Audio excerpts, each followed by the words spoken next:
episode of how easy it is to try to erase Black history. Let's get started and learn something new.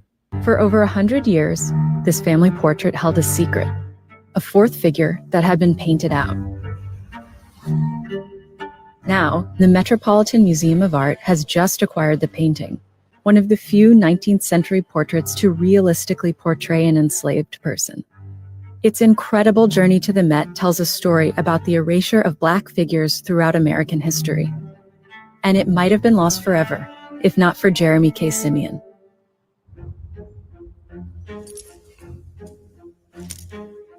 My ancestors, people of African descent, are a part of this United States.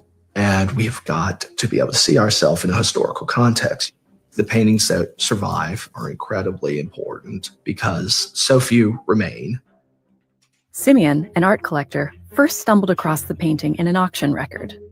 The painting was unsigned, but Jeremy thought it looked similar to the work of renowned portraitist Jacques Amon. Then, he found another auction record from a few years prior.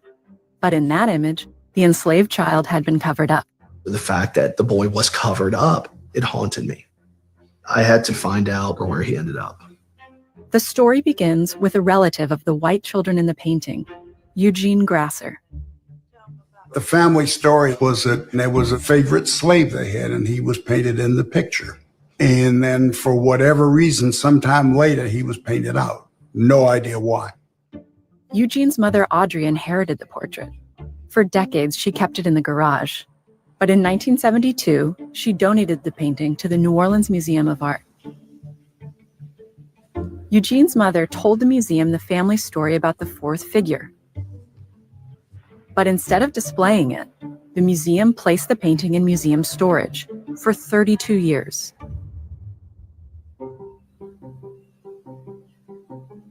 I think that the story of this picture is really a story of institutional neglect. Mia L. Banneries is a professor of art history and Africana studies at Tulane University. This is what the work looked like when Noma acquired it. And you can clearly see the spectral outline of the figure. When it came in, it was not in exhibitable condition. John Bullard started at the museum the year after Noma acquired the painting. And you could see the shadow, but still, it's not attributed to a particular artist. And the children were not identified. The justification that the museum has given is that we didn't know who the artist was, we didn't know who the sitters were. Those things are often unknown for images that feature people of African descent and may never be known. And yet the objects themselves are still worthy of critical scholarship. There are very few museums that can exhibit everything they own. One solution is to go through and decide what might be appropriately deaccessioned and sold. In 2004, Noma sent the painting to be sold at auction. An antiques dealer bought the painting for $6,000 and had the painting restored. The missing figure was revealed. I think in hindsight, it was a mistake. Yes, but mistakes happen.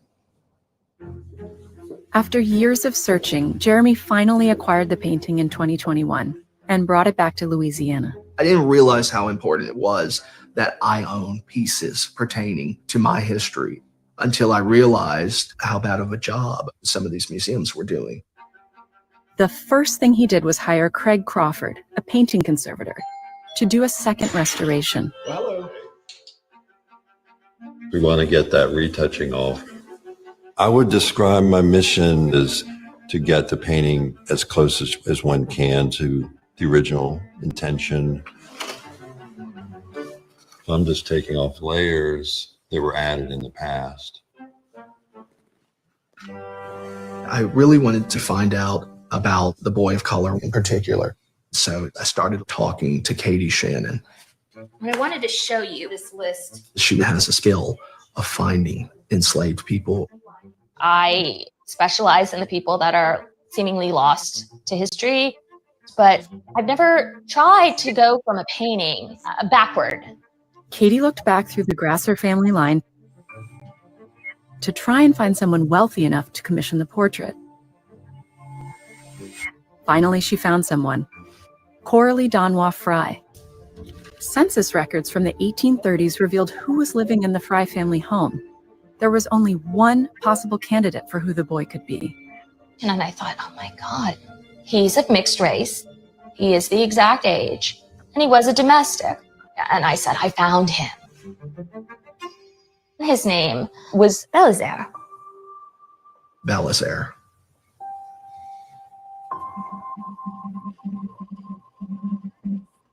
Now that they had a name, Katie could dig deeper. Using Louisiana property records, which at the time included the enslaved. There are 45 million records here that date back to the 1730s. Okay, so here it is. Sure enough, Katie finds what she's looking for. Belisaire's What she was looking for. Good morning. Good morning. Good morning. Welcome back to Let It Be Known, history that they're trying to erase, Niele. That is correct. Peace and love, everybody. And we are so happy to be back. We have so many headlines for you from Kamala Harris. We have NFL headlines, Serena Williams, news on, of course, Trump taking over America, and Westmore, Brandon Scott. Lots to talk about, but very important that we talk about the most important thing, and that's preserving Black history. And that story right there, Stacy, is a topic that was trending last week. And I think Nicole Hannah-Jones put out a video that put it all into perspective. Yeah, absolutely. And this all-out assault on not just the African American Museum of History and Culture, but Black history, American history by Donald Trump and his minions. So what we're doing, it started yesterday, folks, BlackPressUSA.com. Back in 2019, we ran I believe it was 14-part series on the transatlantic slave trade. And starting yesterday, we are going to be rerunning that daily. And then following that, as many might know, Dr. Chavis and I wrote a book that was published and is actually in the museum, the Black History Museum in Washington, on the transatlantic slave trade. We're going to be posting excerpts of that. One of the things that we have the power to do, folks, and as long as we have the power to do it, we're going to seek to preserve our story, our history. Yeah, it's so important that we do it in a historical context and in a contemporary context as well, to get intergenerational conversation about the importance of Black history. Even with that story right there, you see European museums that have, African artifacts that they don't even want to give back, that they stole. So like a lot of these museums have stolen artifacts for decades, for centuries, and they just feel like they belong to them. And that's that white privilege, white supremacy, racial injustice that we talk about. And of course, the first story that we have this morning that you're going to give us is in context to this entire conversation. Yeah, absolutely. And by the way, what you're looking at is the speaking of first stories, that was yesterday. The transatlantic slave trade overcoming the 500-year legacy counts as urgent call to dismantle and repair centuries of racism. So we'll be talking about that with the question, are we still slaves, on that one? But there are many more provocative ones. The economic engine of the new nation is a topic. The Catholic Church's role in the transatlantic slave trade. So we're going to go on and on with that. But the story you're referring to that we're going to talk about, we are kind of talking about it already, is that on Friday, the White House published on its website a mission from Donald Trump, where the administration blasted the Smithsonian Institution for telling the truth about slavery, systemic racism, and inequality in America. It wasn't just an attack on museums. It was an attack on memory, on facts, and on the lives of generations of Black Americans who endured the country's greatest crimes, Niele. Right. I think Nicole Hannah-Jones, what she put out last week was so important because context matters, right? And a fitness trainer whose name isn't even worth saying appeared on Abby Phillips' show on CNN talking about, well, really only 2% of white folks owned slaves. But I love the way Nicole Hannah-Jones put it in perspective of today. When you look at technology, and the biggest wealth owners of technology is less than 1%, but they control every single thing that we do every day. And she also brought up how, northern states might not have had slaves, but how they also participated in slavery by being insurance companies, by being bankers. And so context is so important when you try to throw out something like only 2%. But what about the slave catchers? What about all of the white pole folks that participated in other areas by being the master's right-hand man, keeping the slaves in check, the slave catchers? So, it is so important that we have the Black press making sure that the history is told. People like Nicole Hannah-Jones out there on social media to combat what Trump is trying to reinstitutionalize, which is slavery wasn't as bad as we know it was to this country, and the impact that it still has on us as Black folks in America. Yeah, and if that is true, that 2% number, which I doubt that that's true. Right. I seriously doubt that that's true. But you think about also what Black person during that time, no matter where he or she was treated with respect, was treated fairly. Right. I mean, come on, 99.9% of white folks participated. Come on, give me a break. For sure. But and it's just like social media. It's less than 1% that own most of these companies. And I'm talking about Meta, I'm talking about X, I'm talking about Snapchat, I'm talking about TikTok, right? But everybody participates in it. Everybody makes money from it. And so do we. And that's less than 1%. And I think that is, that's the point. It's like, it doesn't take a large number, especially if you have wealth, power, and influence. Those three 100%. Things are very important.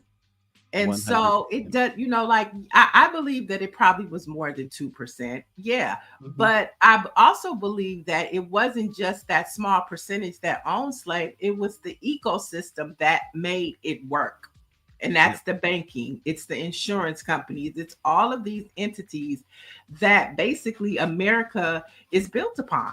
That's why we say systemic racism.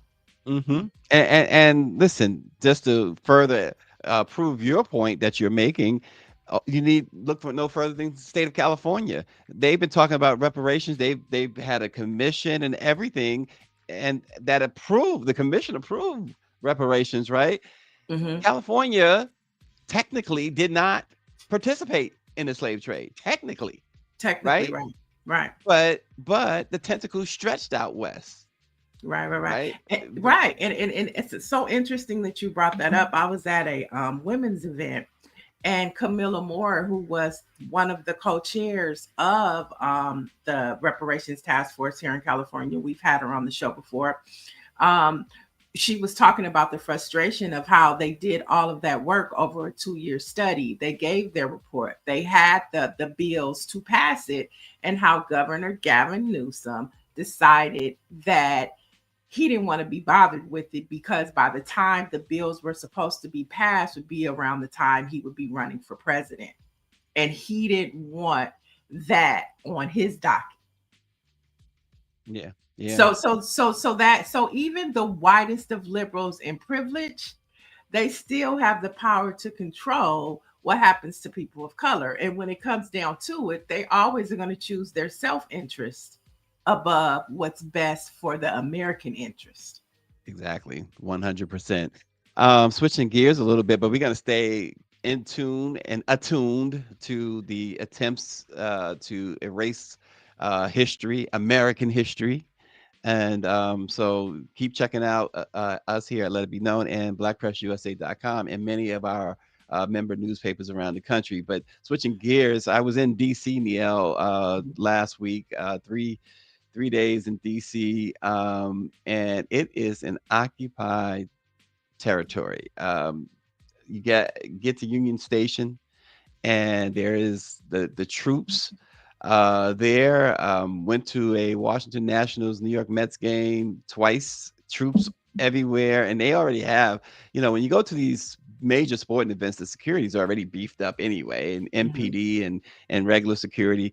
But I mean, it was off the charts. You go everywhere in DC, and it's loaded up now. Defense Secretary Pete Heskett signed an order authorizing roughly 2,000 of the National Guard troops deployed to DC to carry weapons. And so they want to escalate this. And that it's going to happen. It's going to be a major problem. And then just yesterday, Trump has announced threats to send the military into Baltimore to, quote, quickly clean up crime. And folks, keep in mind, again, if you look at BlackPressUSA.com or most of our partners, our members, I should say, keep these cities, Baltimore, Washington, D.C., Chicago, they are experiencing record low crimes. They have been experiencing record low crimes.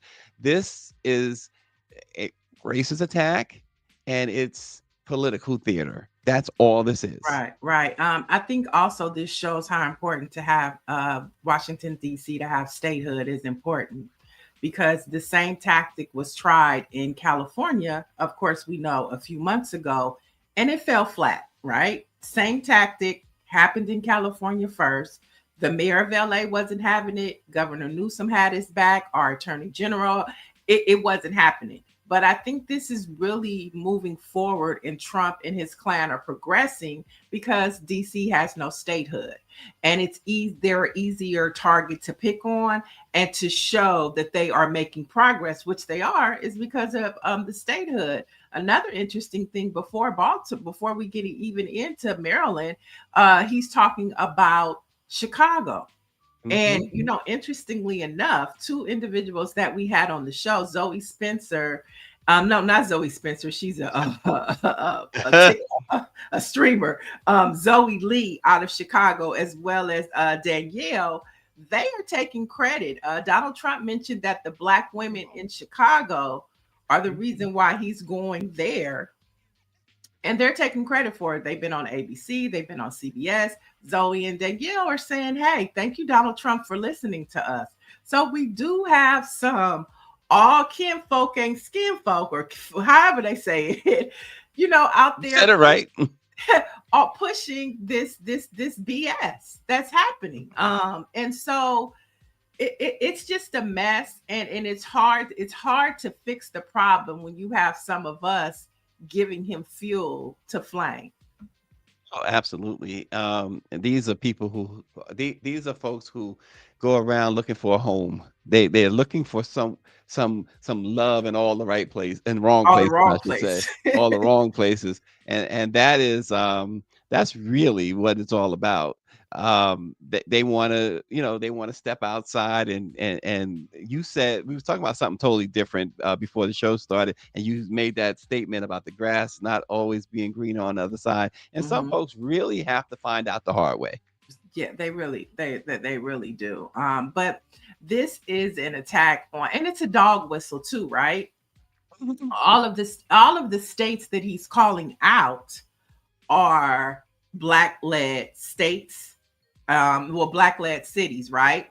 But you could also tell that, they're being strategic too, because they put out a list of states that they were going to go to, and some of those states were red states. You know what I'm saying? So they'll be successful in those states because those are the people that vote for them, right? So I mean, we just really have to, on a larger scale, figure out how to attack this Trump clan. And I'm talking about MAGA, I'm talking about Republicans. And I think this all goes back to the DNC, because as we're having these conversations and as we were looking at what was happening last week, I think the biggest elephant in the room was the silence of the Democratic Party. I'm not talking about Democratic led states and elected officials. I am talking about the DNC, the Democratic National Committee, the one that controls the party. They have been the elephant in the room. They're missing. We haven't heard from them, and still haven't heard from them. Huge problem. Yeah. And the bottom line is, anybody who say they want a military presence in their city is out of their minds, especially especially if they are a person of color. That it just shows you that it's just they're trying to it's clickbaiting you when they try to say otherwise. When they try to imagine a black person saying, "I want more police around me." Imagine imagine Byron Donald saying that put the cracker and the barrel back on Oh the cracker God. barrel. Oh I my mean, God. it's not the same thing, but he's one of them black people you talking about. Yeah, 100%. Dr. Joni, we definitely missed you as Orange G and the rest of you guys, Patricia Jackson, Trixie, Lydia Mathis. We all of you. All of you. I Yes, can't yes, run we down do. We everybody's really name, do. but I'm seeing the notes, and we definitely missed you guys as well. Blame Greer. She can take all the blame on that one. Yeah. And speaking of blame, let's switch gears a little bit. Target's boycott will continue as the retailer is preparing for a new CEO. Reverend Jamal Bryant said that the leadership change will not end his fight for accountability as he continues to push the company to honor its promises to Black communities and demand supporters keep up the pressure. Target did confirm that Michael Fidelki will replace Brian Cornell as CEO during a period of failing sales and ongoing boycotts. And we know we talked about Reverend Bryant, but Nakima and the rest of them in Minnesota who have been on the front lines from day one, they are continuing putting the pressure on themselves as well. So let's not in any way minimize the ones who really took the lead on that, and those are the organizers in Minnesota. Yeah, Nakima did reach out to me last week, and she sent me a clip of her appearing on Laura Coates. And she was asked about well, her text said, you know, I couldn't hold back, so I had to say it. Am I really gonna do it? but basically Laura Coates asked her about Jamal Bryant, and Jamal Bryant basically saying it was like it's just like passing the baton, not a big deal. And she was like, first of all, I don't think that I can agree with anything Jamal Bryant says. That's what she said. I have the clip. But she also said that they're interested to see what this new CEO is going to do. She said, let's see if he read the room, and let's see if he is going to make a difference, which he can. He's been with Target already for years. I think he was the COO or Yeah, something like that, chief operation officer or something. So he's very familiar with the situation. So he could possibly come in and understand the assignment and make the difference. I know that Jamal Bryant, and I've heard this number before, is requesting a $2 billion investment in Black America, Black businesses, Black, media. He did bring that up. But Nakima said that she's willing to see what he's going to do. She's willing to have a conversation with them, because this guy could come in and say, hey, we need to get the Black folks back in Target. So whatever we need to do, let's do it. So she's still open for the conversation. Jamal Bryant is saying, nah, just keep boycotting. So we'll see what happens. Well, I think I agree with her, because you have to have a conversation if the conversation is there for the having. You can't just. I don't think you make any progress unless you sit down at the table. Right. And but at the same time, I think Target, in my opinion, has done a bad job of sitting down at the table with the right folks. With they could have long ago done something about this situation. They just, I think they wanted to wait it out and see how many they could pick off.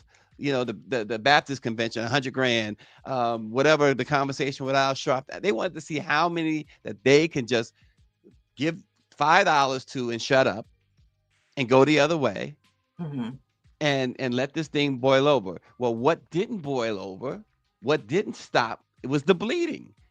And they are bleeding big time cash and yet their stubbornness, which goes back to Right. racism. Mhm. It has to be some racism involved in Target's thinking, because you cannot sit there and not try and proactively say, okay, let's get the right Black people to the table. Let's get the Nakima Levies to the table. Let's get the Ben Chavises to the table.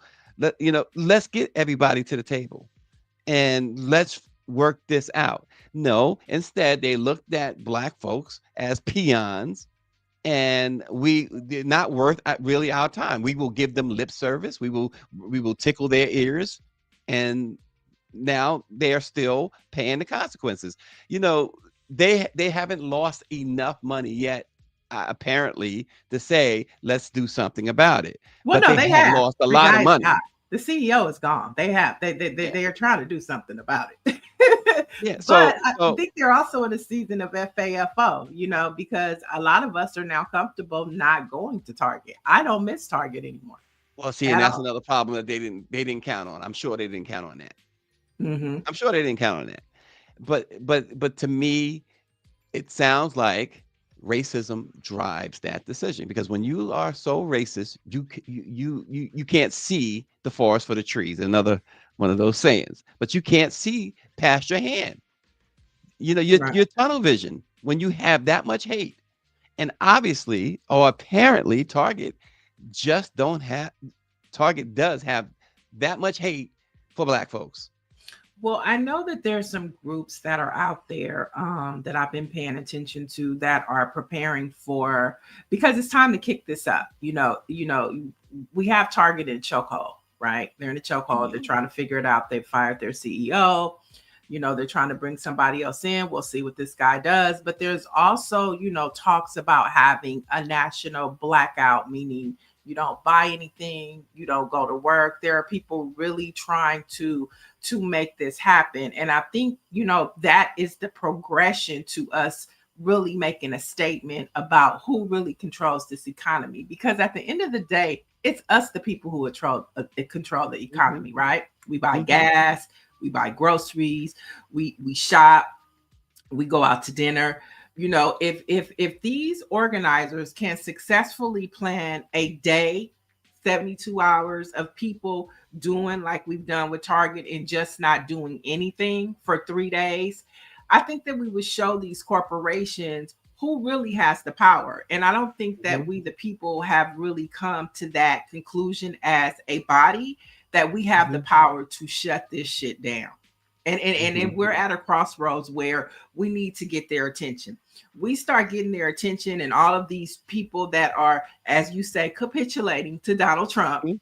if we get their attention and just shut this fucking country down, then they'll start paying attention and start looking at Donald Trump's side eyes. But right now, we've only got Target. Let's expand the boycott. Yeah, and just and Quinn makes a good point too. Cornell he didn't get fired. I mean, he in a sense he got promoted. He's going to be chairman, but Right. but it goes back to my point that how Target views us. In my opinion, again, I'm going to stress it's my opinion. It is not necessarily the opinion of the National Newspaper Publishers Association. It's my opinion, but take a look. For instance, I'm going to mention a name that I've mentioned on this program before, a guy by the name of Mark Cuban. Yes, that Mark Cuban, Shark Tank, Mhm. Dallas Mavericks. Mhm. Years ago, he was on our program. Years ago, he said, hey, call me.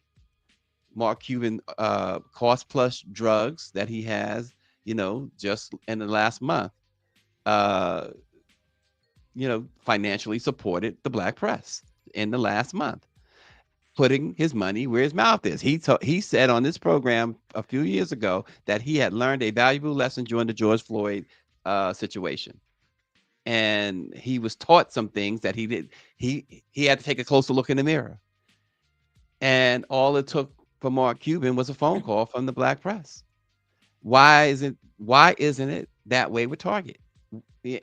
Target talk the talk, walk the walk. Mark Cuban walked the walk. But we also have to, we were talking earlier about like the 2% and the 1%. We were talking about the technology giants. There's also, a small group of, like, you have your Walmarts, you have your Targets, you have your grocery stores. they're also having conversations. And then if Target bows, guess what? They're threatened that they'll be next. So I think this is bigger than Target in a sense, to where you have these other large entities saying, hey, let's not go too far, because if you do that, then they're going to come after us next. So they're sticking together. They're sticking together. Well, I tell you, you're right.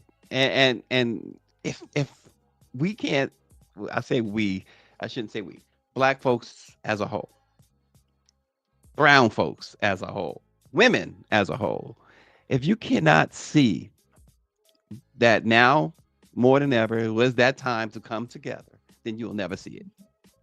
Right.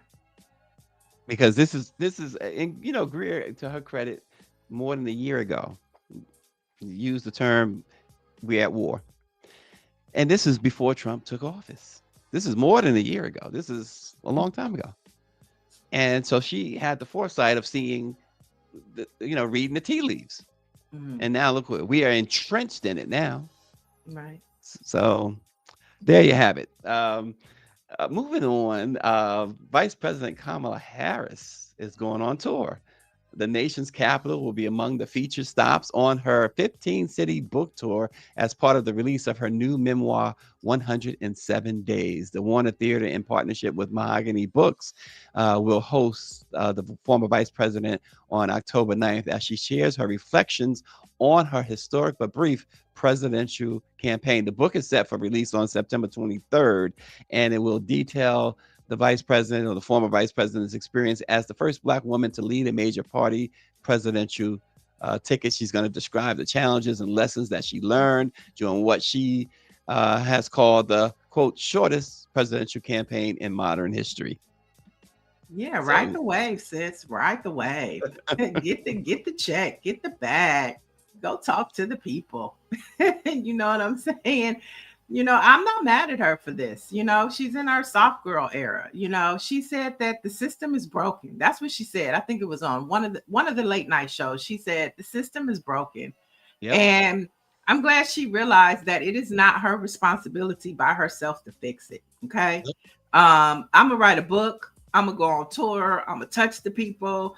I'm gonna take some more time, see, America, and I'm gonna do my thing.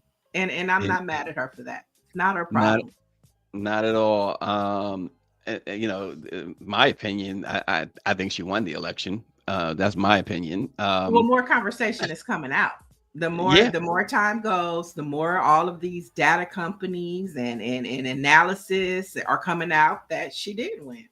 Yeah, and the thing about it is, make no mistake. I say this a lot about people. People gotta say I'm a big time hater. Maybe I am a big time hater, but I'm no Kamala Harris fan. I've never been a fan of hers, but she would have been one of the most qualified presidents had she taken office on January 20th that we've seen in a long time. She would have been one of the most qualified. There's no question about it. Doctor, I just want to mention this only because I think is important, because Dr. Joni said that it was talking about Mark Cuban. She says, I didn't know he did that. He didn't use paparazzi to get all kinds of credit and attention for what he did. And in fact, Dr. Joni, do you one better? His cost plus drugs company or whatever. I even suggested that we, give them a lot of play, give them a big up, whatever. And they were like, that's totally up to you guys. They said, we don't care if you give us credit or not. So just to put that to bed. All right. And in more headlines, we have some news. And just so you know, Governor Newsom isn't the only governor checkmating Donald Trump these days. We talked about the state a little earlier, but Maryland Governor Wes Moore has extended an invitation to Trump to visit Baltimore to discuss what he's calling strategies for effective public safety policy. Now, through an official letter he posted on X, he invited Trump to attend a public safety walk through the city with himself, Mayor Brandon Scott, and State Attorney Ivan Bates. Now, at a press conference, Moore said, I do not. I want to be very clear. If you are not willing to be a part of the solution, keep our name out of your mouth. And we know he was referring to that famous Will Smith Oscar slap. It would been classic. Just go slap the man. Right. But now over the weekend, Trump called Trump. I said clump. What? The clump. Trump called the invite nasty and provocative, of course. And he said he will have to rethink the federal funding that was given to Maryland to fix the Baltimore Francis Scott Key Bridge. Now, once again, being petty, how are you going to turn an invite into something that you are supposed to provide as the federal government, right? These funds were to go and fix that bridge that tragically killed people. And now he wants to take it away. But this goes to show you, going back to DC, how statehood is important, because you have a governor that is speaking up. And then yesterday or Friday, Stacy, the mayor of Baltimore, Brandon Scott, put out a list of commitments that he wants to see from Donald Trump before he even has a conversation with them. And a lot of it has to do with gun safety. A lot of it has to do with resubmitting those grants for gang intervention and prevention programs. And so he put out his letter of commitments that he needs from Trump before he even has a conversation with him. But this is the thing. Folks have tolerated this nonsense. He's saying, "Oh, I might take away the funding for the Key Bridge." I mean, this guy, is he 3 years old? I mean, this guy is incredibly immature, incredibly petty, as you said, but immature. This is what you did back in, first grade. Say, "Oh, he took my pencil, so I'm going to take his box of crayons." Yeah. It's ridiculous. But interestingly enough, he referenced Gavin Newsom in this post to Westmore, but he has not responded to Governor Newsom yet. Okay. Governor Newsom has been trolling him for at least 2 weeks. Trump hasn't said a word. Quiet as a mouse. As the pastor said, you could hear a rat licking ice. He's been so quiet. You could hear a rat licking ice. Now you know that's quiet. That's what the pastors say. It's so quiet you can hear a rat licking ice. Okay. We're that pastor from the South. I mean, they come up with all types of stuff. Jamaica. Oh, okay. But yeah, I mean, quiet as a mouse. Hasn't said a word. I think he's afraid of Newsom. Newsom has, you know what? Newsom has turned his game on him. Right. And Newsom has outdone this guy. And I love Gavin Newsom's response to a dumb reporter who, criticizing Newsom about his tweets. Mm-hmm. And Newsom turned it on them. You guys are the ones who normalized that. You normalized it. And now you're going to have the audacity to come at me about my tweets? Mm-hmm. I love Gavin Newsom's response to all that. Right. Yeah. And like I say, he could pick on Westmore because Westmore is a black man, and he knows that he is starting a racial war within our country, right? That's why I think that Gavin Newsom is the best one for him right now, because it's going to take a white man to beat a white man at this state in our country. I hate to say 100%. it, but 100%. It's going to take another white man to stand up to that white man. Because 100%. anytime a black person or a woman comes into play, they're going to play those cards. Yep, 100%. And I think that Gavin Newsom will have a lot of black folks behind him. Yeah, he will. Now he just has to work on middle America. That's always a challenge. He's up for the challenge, okay? But I have a couple of headlines that might impact your purchases in the near future. Starting with global mail carriers have suspended U.S. deliveries. Now, this is amid confusion over the new duty-free taxes. So postal services in Britain, France, Germany, Asia, and elsewhere said they would stop shipping parcels to the U.S. ahead of the end of a trade exemption, and that's the duty-free trade exemption. Now, the exemption is allowed international carriers to ship goods of value under $800 to the U.S. without any taxes or duties. So all your Tumi packages, anything that you're buying from another country, that's about to stop. Now, DHL, Europe's largest shipping provider, said in a statement on its website on Friday that it will no longer be able to accept and transport parcels and postal items containing goods from business customers destined for the U.S., and that's effective immediately. So now all of these changes that Trump had did back in February and March, the impacts are starting to roll in. Yeah, there you go. And that, I think Nancy Wall, this applies to that too. White on white crime. All right, and moving over to travel news, Southwest Airlines is revamping its customer of size policy, and that's starting at the top of next year in January. Southwest Airlines will require plus size passengers who cannot fit into a single seat to purchase 2 seats in advance. Now, you have to purchase 2 seats in advance, but they were guaranteeing refunds once you did this for the extra seats. But that policy will stop at the 1st of January. And this date also coincides with Southwest's transition from open seating policy to assigned seating. And we know they've already started charging for baggage. So Southwest is changing its whole policy of what we love best about them. So yes, Danielle, I said it. Right, that Danielle, that's where I'm going to. So they want a person of larger size to pay for 2 seats. Yeah. What do y'all think about that? What does the chat think about that? And the thing about it is, come to find out, they were charging it already, but there was in their policy that they could call and get the refund for the second ticket, right? But now that's going away. They're going to make it harder, and 9 times out of 10.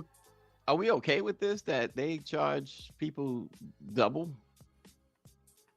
You know what I thought about that scene from Why Did I Get Married, when Jill Scott and her husband were on the plane and he made her drive all the way to the ski resort. Oh my, that's a shame.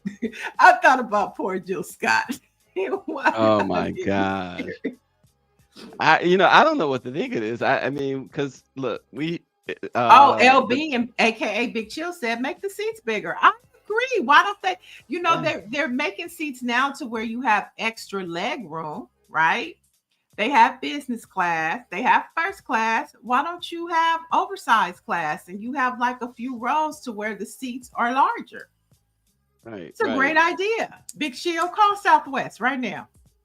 Yeah, because I mean, we should not tolerate any discrimination, right? Right. Dr. Nicole says the same thing. They really should make bigger seats, then charge a bit more for plus size seats. That's really, I like that. That really is discrimination, charging them double. Right. That's, we can't, fuss about discrimination over here if we're not fussing about it over there. That's right. That's discrimination. Right. And they have made the seats to where I'm a tall person. And so they've made seats to where you can have extra leg room. Mm-hmm. So if you're gonna go, length, why don't you go width? Okay. Oh well, let's jump into some sports headlines. Y'all keep telling us in the chat how you feel about it. And we're going to start with Serena Williams. She's facing a lot of criticism for promoting the weight loss medication GLP-1 drugs. Now, fans on social media are expressing disappointment over her public endorsement of the product, and some critics argue that celebrities have privileged access to these drugs, which is unfair to the public. Now, Williams has stated that GLP-1s have helped her body after childbirth, and that this partnership with the company was a good decision for her. And so people feel like, now, it was Ozempic. Ozempic was the thing now, and now Serena Williams is promoting this GLP-1, a drug I've never really heard of. And so, I don't know. I don't know. How do you guys feel about that? I Yeah, I don't know. well, I don't understand, and I did write about this, but she says I don't take shortcuts. Isn't that a shortcut? I would think so. I think Ozempic is a shortcut. Hmm. And listen, I don't have a problem with if folks want to do that. I'm just saying, how does she say I don't take shortcuts and she's taking shortcuts? Well, maybe she's doing the work, with it, because it's just like Weight Watchers or Lean Hmm. Cuisine. The meals are there, but you have to do the work. You have to work out. You have to change your diet. So maybe she did this. She changed her diet. We know that she's an athlete, so working out is a part of her regimen anyway. So Hmm. maybe that's what she means when it's an all around healthy ecosystem. It's not just taking the shot and then going and eat a half a gallon of ice cream, some cupcakes, and eating what you want for dinner. It's a Dang on it. process, y'all. Now half a gallon, huh? Woo. Hey. So, what do you guys think about that in the chat? Would you take some type of enhancement to help you lose weight? I don't know. I'm Well, still trying to just work out. the chat is still ablaze about the seats. they still look Dr. Not doc, let's see, yeah, Dr. Joni says it really does make it impossible for many people to travel via air if they have to pay for 2 seats. Quinn says, why does someone's knees have to touch mine? I need to go first class like Stacy. I don't know what Stacy he's talking about. Staci, he spells that name, so he can't be talking about me. Dr. Marilyn says those seats are small anyway. She says I'm not fat, but I'm thick in the hips, and those seat belts are tight. Nancy Wall says a class action lawsuit is coming, and Patricia Jackson says, then who decides what's large folks with these big butts, small tops? Well, I guess Okay. as long as the butt can fit in the seat. So don't get it too big, y'all. Don't go up too wide. Go this way, not this way. Ooh, Lord. So yeah, all of these things are happening. I guess everybody's okay with them not getting those Toomey packages and all those TikTok packages that they're ordering, because they not coming no time soon, thanks to Trump and his clan. Okay, well, Okay. wait, but RNG says you can lose weight naturally. You can join him by exercising and eating healthy. There you have it. I've tried that. I bought a juicer. It don't work for me. I bought a juicer. I juiced for like 2 weeks. I need to get back on my juicing. It's hard. So I understand why sometimes people take the Ozempic route and they're taking this route, because it's hard. And when you can see results at a faster level, I think that's more incentive for you to keep going. And these like programs like Ozempic and this GLP-1, it's instantaneous for the most part. You see results fast. Well, you see results faster than you would if you were working out every day and eating healthy every day. Well, Dr. Joni says and I agree with Dr. Joni on this. She says, I'd much rather have celebrities be honest with the public about how they are losing weight rather than pretending it magically disappeared. And Dr. Nicole, Oprah? like, you said it. Well, it took her a minute to say she did Ozempic. It took her a minute, okay? She wasn't forthcoming with the information. And it's okay. Everyone can't afford everything regarding Serena Williams and the diet pill. So I don't understand that argument. Then it's just not for you. Quinn says, I wish the foods they sell us wasn't making everyone unhealthy. There you go. How about that for a concept? How about that? Right. Yeah. Chris says it suppresses your appetite. Yeah.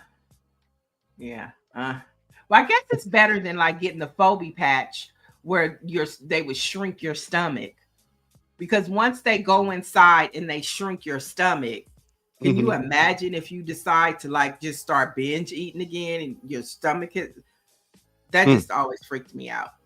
Yeah. Wow. Well, let's jump into these last two before we go. Let's talk about the Sanders brothers. Of course, NFL season starts. We're coming out of preseason, and the only headlines are the Sanders boys, and I'm talking about Shador and Shiloh, Deion Sanders' son. Now, first up, NFL Hall of Famer Eric Dickerson recently appeared on the Dan Patrick Show and said a very good source in the NFL told him the league did in fact collude against Shedeur Sanders, claiming that teams were told not to draft Sanders to make an example out of Shedeur. And as for Shiloh Sanders, the Tampa Bay Buccaneers have waived the rookie safety one day after he was ejected for throwing a punch in the game. And so it looks like the NFL is taking shots at the Sanders boys. And Stacy, do you think it's because of their father, or do you think it's because of their own actions? To believe that this is some blowback against Dion more so than the kids. It has to be. That's just my thought on it. I mean, I haven't really looked deep into this, but it just off the top, it just seems like there's something against Dion that's going on here. Right. And the reality is the only headlines that are really coming out of the NFL are the Sanders boys. So where would they be without these two young men?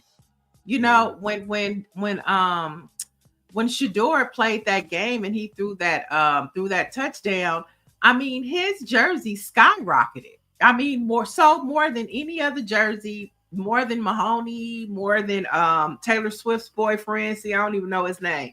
So more than all of them. And so these young men are what is the spice right now to me of the NFL. And I'm not talking about diehard NFL fans. We know y'all got y'all teams and y'all, but for like somebody who's a casual football, participant, it's the Sanders boys that we are looking for. Yeah, exactly. So, yeah, it's a Dion thing. It's a Dion thing. And how do you hurt? What's the best way of hurting the person is through their kids? Yeah. So we'll continue to watch and see what happens. We'll see if Shedeur is able to come off the bench this season, and we'll see if somebody picks Shiloh up, because we definitely want to see them in the league. They add the spice, the flavor, and they give us what we missed in prime time. Exactly. All right. Well, is that the end of your headlines and hot topics this morning? What do we have for Black History? We got some Black history. Well, and we got some serious Black history as they continue to try to specifically erase this on this date in 1619. Yep, here we are, August 25th, 1619. The White Lion arrived in Point Comfort, Virginia, carrying more than 20 enslaved Africans, signaling the beginning of America's barbaric system of chattel slavery. The slaves who arrived in Virginia were the first African slaves to arrive in Britain's North American colonies, and their arrival was the beginning of what would become 250 years of chattel slavery, which where the enslaved are considered the personal property of their enslavers, and slavery is lifelong and hereditary, and it is considered the most brutal form of slavery. That's chattel slavery. And from the moment of their arrival, the issue of slavery impacted nearly every major decision made in the future United States of America. Isn't that something? Lest we forget. And then we're going to fast forward to the 2000s. On this date, August 25th, R&B singer Aaliyah died in a 2001 plane crash coming from the Bahamas as she was filming her last video, Rock the Boat. Yeah, that was a tragic day. I remember that day like it was yesterday, where I was, what I was doing. I happened to be with somebody who knew her at the time when we found out about her death. I didn't know Aaliyah. I knew somebody who was fairly close to her, and I just remember we were in a park, and it was a few of us, and the one young lady who knew her just got a text and was like breaking down, crying, and that's how we found out. Yeah. It was a tragic day for, the culture, for hip hop, for R&B. And just, it seemed like a senseless thing because it was just, the plane was just packed too heavy. And she was just trying to get back to the States. But on a brighter note, we're going to end it on this date in 1998, Lauryn Hill released Grammy-winning debut, her solo album, The Miseducation of Lauryn Hill. So play it all day, y'all. That is one of my top 3 favorite albums of all time. You mean, okay, wait. Are you talking about hip hop or are you talking about period? Period. Okay. Yes. I mean, there's Prince, Sign of the Times, Michael Jackson, Thriller, Lauryn Hill, Miseducation. To me, you give me those 3 albums and I could spend the rest of my life listening to those things. I don't need anything else. It came out today, so make sure Yep. you play it. And that is an album that you can play. You could start it on the first track and hear the kids in the classroom and play it all the way through. You don't have to skip not one song. Not one song. Nope. Lauryn Hill, that was my girl. Our Black-owned newspaper of the day is the New Journal and Guide. The New Journal and Guide is a historic African-American weekly newspaper that has been published for over 100 years. Founded in Norfolk in 1900 by the Supreme Lodge Knights of Gideon, it has undergone several name changes throughout its history and now goes by the New Journal and Guide. And listen, in Virginia, and we're talking about the anniversary of that horrific 1619 event. And so it's only fitting that the New Journal and Guide is our Black-owned newspaper of the day. Check them out. Yeah, for sure. And to keep up with Black history, the stories, the perseverance, and preserving Black history, you can find that all at BlackPressUSA.com, including the headlines that are impacting and uplifting us today as well. And thanks again for joining us, folks. And check out BlackPressUSA.com. As Niele said, we have a great series for you. And check us out again tomorrow. We'll see you then.